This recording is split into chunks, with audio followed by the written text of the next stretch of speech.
Исәнмесез, Миләүшә ханым? Исәнмесез. Что вы мне пообещали в прошлый раз? Скажите, пожалуйста. В прошлый раз мы sizga обещал перемещи. Перемещи. Приготовлен из Мы в прошлый древной раз с пищи. Миляшой поспорили. Я говорю, я умею готовить перемещи. Просто мы их называем беляши. Но это такие хорошие такие пончики, внутри них мясо. Да? Мясной фарш. И жаришь в масле.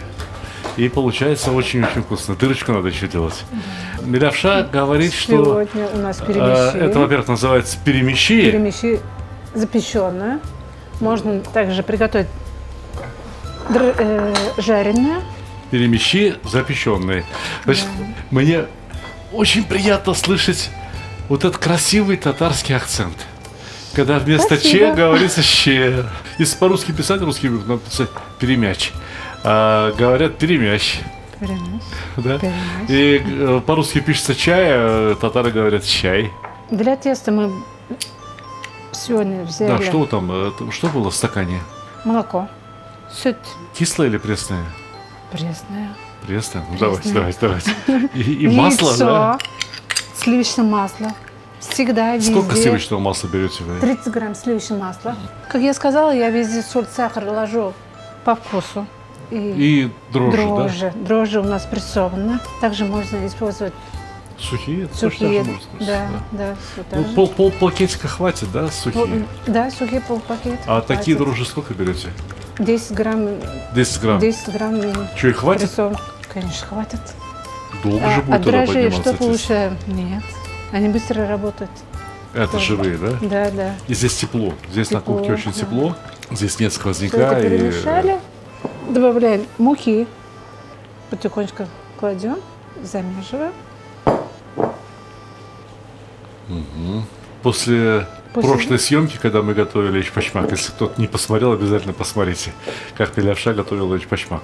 Операторы мне жаловались, говорят, такое ощущение, как будто мы на ускоренке снимаем все. Мы, говорит, ничего не успеваем снять, она так быстро все У делает. меня скорость такой, я уже привык быстро все работать. Да, она работает вообще, вот как пчела работает, как пчела крылышками машет, смотреть не увидишь, как где эти крылышки, да? Вот. И так Милявша работает тоже. Муки сколько берете, Милявша? Я всегда ложу на глаз, чтобы она не была жесткая. Сюда, наверное, у меня шло тоже так же 300-350 грамм муки. Да. И для эластичности теста в конце добавляем растительное масло. Растительное масло. Растительное масло. Туда тоже грамм 30 она уйдет. Прям заливаем. А что сразу не налили-то? Она Забыли? Нет, не забыла. Она не будет такая эластичная, как мне надо. Можно заменить растительное масло животным маслом, как раньше делали. Растопленным? Теплым, да? Да. Чтобы жидкое было? Да. Раньше не было растительного масла, всегда использовали животное внутреннее масло. Сейчас весь Татарстан засеян подсолнухами, просто весь. Вот. Едешь, половина пшеницы, половина подсолнухи. Половина пастбища, где коровы пасутся, и половина какие-то огороды, где картошка растет, лук растет. В общем, в Татарстане все свое, и из своих продуктов все готовят. И вот это масло растительное, оно преимущественно здесь используется в данный момент подсолнечное, но это не значит, что так было всегда. Знающие люди рассказывают, что еще вот там до войны, в начале 20 века, использовали конопляное масло. Да. И конопляные семечками даже пирожки делали. Вот жмых от вышили масло, а это вот конопляные семечки куда девать? Делали с ними пирожки. Дрожжевое тесто дольше месяца, чем пресное. Все это делается ускоренным процессом.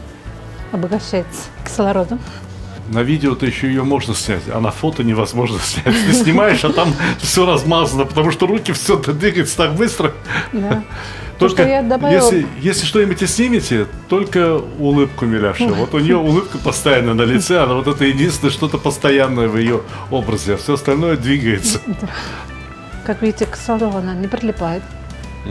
Вот и там мало количества сливочного масла. Такое дрожжевое тесто у нас должно отдохнуть 30-40 минут, она будет готова. Вот, пока тесто поднимается, мы займемся фаршем. Накроете? Обязательно накроем, конечно. накрываем и убираем в теплое место. То у нас теплее. О, тут 8 раз поднимется, Да. не то что. Лишь бы не испеклось. Да. Фарш вот, я смотрю, через Фарш мясорубку, у нас да? Через мясорубку, да, всегда используем. Сколько Молодая мяса? телятина. Сколько? Тут 350 грамм, Так, и лук. Лук тоже через мясорубку? да. Давай Нет. делать, ладно, что я Ладно. спрашиваю? Показывайся. Все это кладем в миску. Сколько фарша, столько же и лука. Один к одному. Один к одному для сочности. И даже сок туда.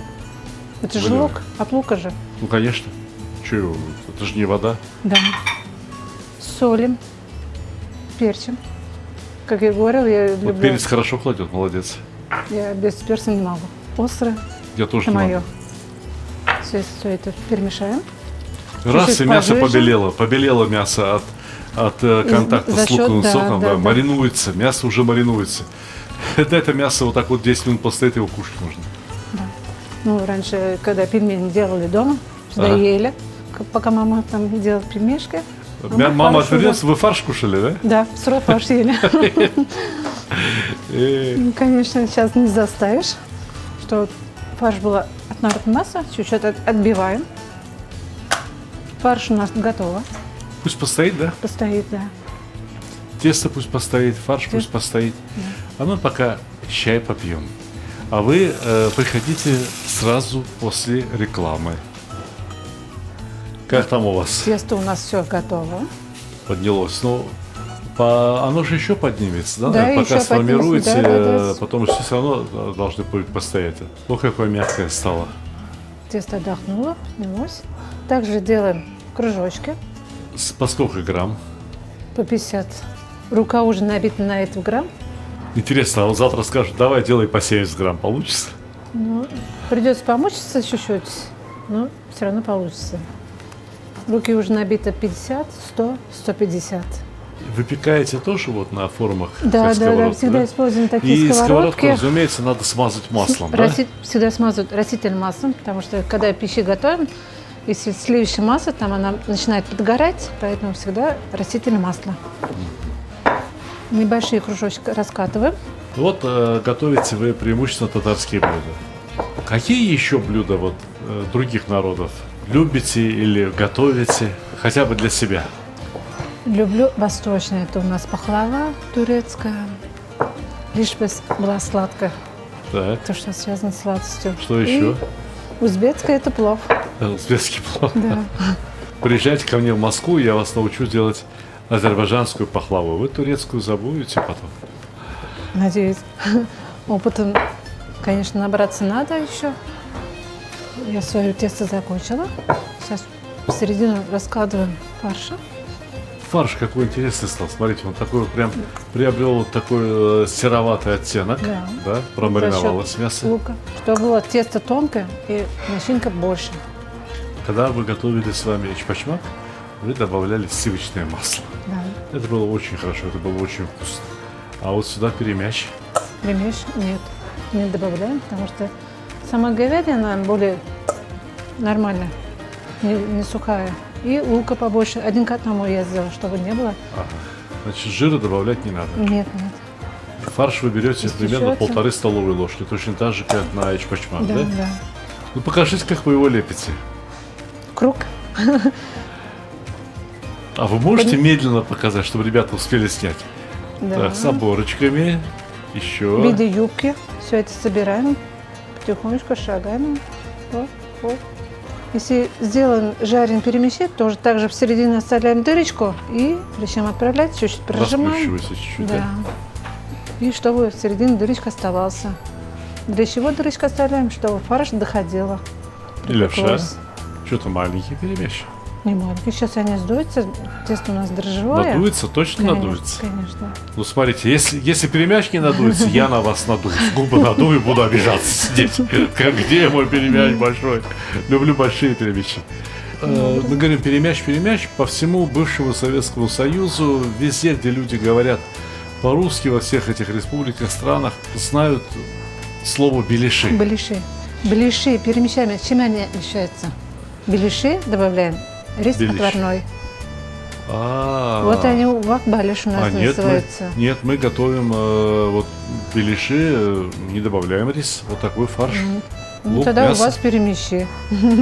А на татарской кухне уже рис добавляю. Знаете, Возможно. я предлагаю не спорить о названиях. Очень нет, неправильно. Какая разница? Вкус тот же самый. Готовьте. Будет это называться перемяч, будет это называться беляши. Приготовите это вы, я не знаю, там в Латвии, во Владивостоке, во Владикавказе, где вы приготовите. Ешьте на здоровье. Самое главное, готовьте, а не спорьте. Он надувается на глазах. Видите, то, что тесто она- начинает дышать, работать дрожжи. Положила, и уже вот он вот такой прям. Поэтому на таком расстоянии друг от Да, друга положили, да? Да, чтобы не слепались друг к другу. Как формировали, должна чуть-чуть отдохнуть от рук, Мгм. прежде чем отправить. Вот здесь в теплом Да, в месте. теплом месте.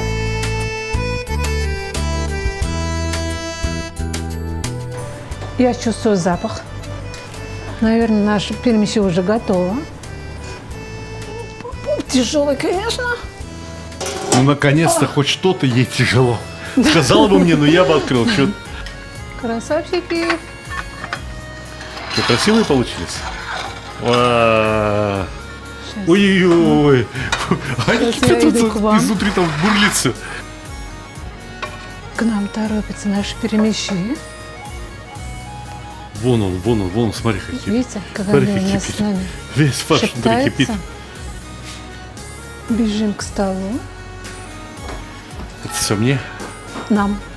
А, Нам. Я тоже с вами. вместе Я будете тоже кушать? очень Будете кушать? голодная. Голодная? Очень. Наконец-то проголодалась. Пчелка работает целый день. Наконец проголодалась.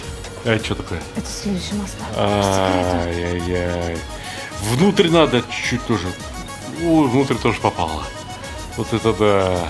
Теперь расскажите мне про то, что печеные в печи полезнее, мол, на них масла меньше. Столько же масла, сколько, которые жареные в масле. Вот это масло, вот оно. И оно сейчас еще и впитывается в тесто, потому что тесто поры раскрыло, подсохло немножко, и масло все потом вот раз, и все. Все. Давайте вот эту сковородочку оставим На этот раз. для фотографии, Хорошо. да? А вот эту сковородочку возьмем и съедим пополам. А тут 3 штуки. Вам сколько?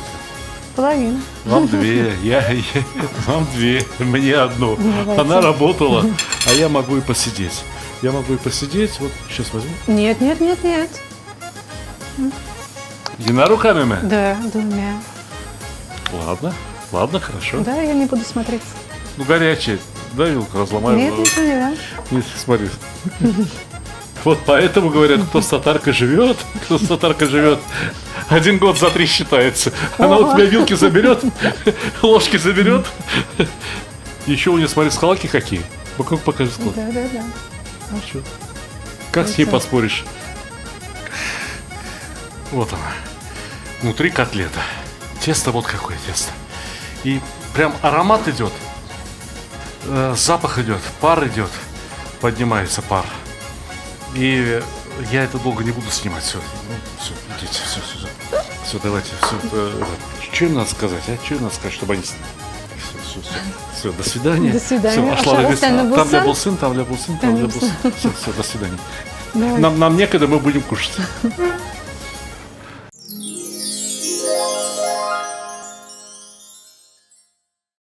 Книга «Таджин», «Кускус» и другие марокканские удовольствия. Знаете, чтобы собрать рецепты для этой книги, я неоднократно летал в Марокко. Летал вместе со своим помощником Абдулой. И мы собрали в этой книге самые удивительные марокканские рецепты. Знаете, что такое марокканская кухня? Ну, во-первых, блюда для этой кухни готовят традиционно в таджинах. Но мы расскажем, чем заменить таджин. Во-вторых, в этой кухне используется много специй.